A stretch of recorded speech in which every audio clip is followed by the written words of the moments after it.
बिस्मिल्लाहिर्रहमानिर्रहीम। अस्सलाम वालेकुम।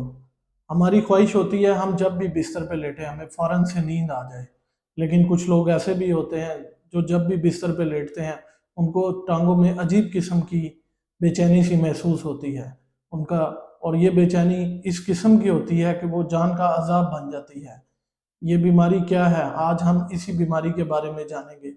मेरा नाम है डॉक्टर उनीब खालिद और आज जिस बीमारी के बारे में हम बात करेंगे वो है रेस्टलेस लेग सिंड्रोम। क्या है? अगर आपको बिस्तर पर लेटने से टांगों में बेचैनी महसूस हो रही है और आपका दिल कर रहा है कि आप एक टांग को उठा के दूसरी टांग पे मारें और इसके अलावा टांग को ज़ोर से बांध दें, ये शिद्दत इतनी ज़्यादा इख्तियार कर जाए कि आपकी नींद तक डिस्टर्ब हो जाए और आप उठ के चलना शुरू कर दें और चलने से आपको टांगों में बहुत ज़्यादा आराम महसूस हो, तो बहुत मुमकिन है कि आपको रेस्टलेस लेग सिंड्रोम है।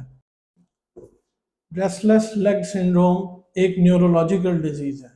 ये एक ऐसी बीमारी है जिसके बारे में समझा जाता है कि दिमाग के दो केमिकल्स डोपामाइन और गाबा, जो कि जिस्म में पट्ठों की हरकत को कंट्रोल करते हैं, उनमें गड़बड़ हो जाती है।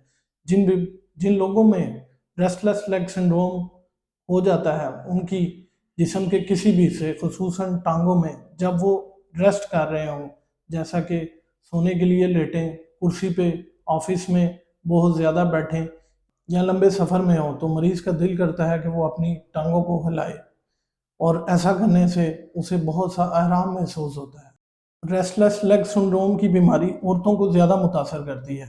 अमूमन ये 45 से 55 साल की उम्र में ज़्यादा लोगों को होता है, लेकिन नौजवानों और बच्चों को भी ये मुतासर करता है। टांगों में बेचैनी के असबाब क्या हैं? ये एक बहुत अहम सवाल है, इसको समझने की ज़रूरत है।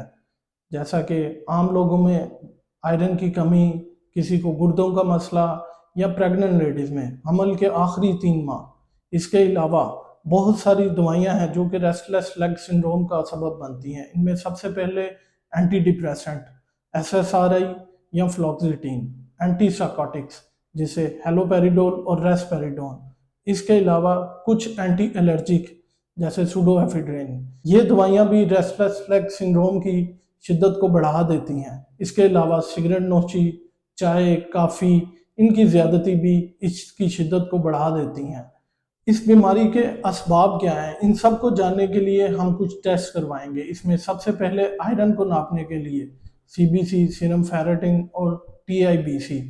इसके अलावा कुछ डिजीज़ जैसे कि पेरिफेरल न्यूरोपैथी, जो कि बहुत ज़्यादा क्रॉनिक डिजीज़ जैसे डायबिटीज़ में हो जाती है, इसमें भी रेस्टलेस लेग सिंड्रोम की बीमारी बहुत ज़्यादा होती है। इसको नापने के लिए हम विटामिन B12, TSH, थायराइड का टेस्ट और HbA1c कि शुगर की मिकदार जिस्म में कितनी रही है, ये लाजमी करवाएंगे। अब सवाल ये पैदा होता है कि रेस्टलेस लेग सिंड्रोम की तशखीस कैसे की जाए। ऊपर वाले जितने भी टेस्ट का जिक्र किया गया है वो सिर्फ इसके सबब को जानने के लिए हैं। इसका डायग्नोसिस एक क्लिनिकल डायग्नोसिस है, मतलब कि जो अलामात आप बताएंगे उसकी बुनियाद पे कहा जा सकता है कि मरीज़ को रेस्टलेस लेग सिंड्रोम है। अगर आपको ये सारी अलामात हैं तो आप खुद से अपना डायग्नोसिस कर सकते हैं। अब ये रेस्टलेस लेग सिंड्रोम हमें किस तरह डिस्टर्ब करता है, क्योंकि इससे नींद बहुत ज़्यादा डिस्टर्ब हो जाती है और एक अच्छी नींद ही अच्छी सेहत की ज़ामन है, और अगर आपकी नींद नहीं पूरी तो आप सारा दिन कुछ भी नहीं कर पाएंगे। रेस्टलेस लेग सिंड्रोम के इलाज के दो पहलू हैं। पहला पहलू कि जो ऐसा पहलू मिलता है जो कि ये करवा रहा है उसको ठीक कर लें, जैसा कि आयरन की कमी, पेरिफेरल न्यूरोपैथी या फिर थायराइड डिजीज़। इसके अलावा आप सिगरेट नोशी, शराब नोशी, चाय या काफ़ी को बहुत कम कर दें। दूसरा पहलू दवाइयाँ हैं। आजकल जो डॉक्टर सबसे पहले फर्स्ट लाइन थेरेपी देते हैं वो है प्रोपिनोरोल और गाबापेंटिन।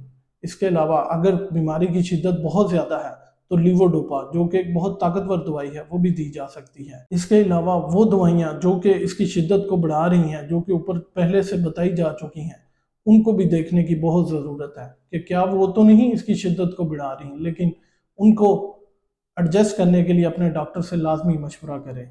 इसके अलावा रोज़ाना वर्जिश टांगों की वर्जिश लाजमी करें, जैसा कि काफ मसल्स की स्ट्रेचिंग, जो कि बिस्तर पे लेटे और कुर्सी पे बैठने से भी हो सकती है।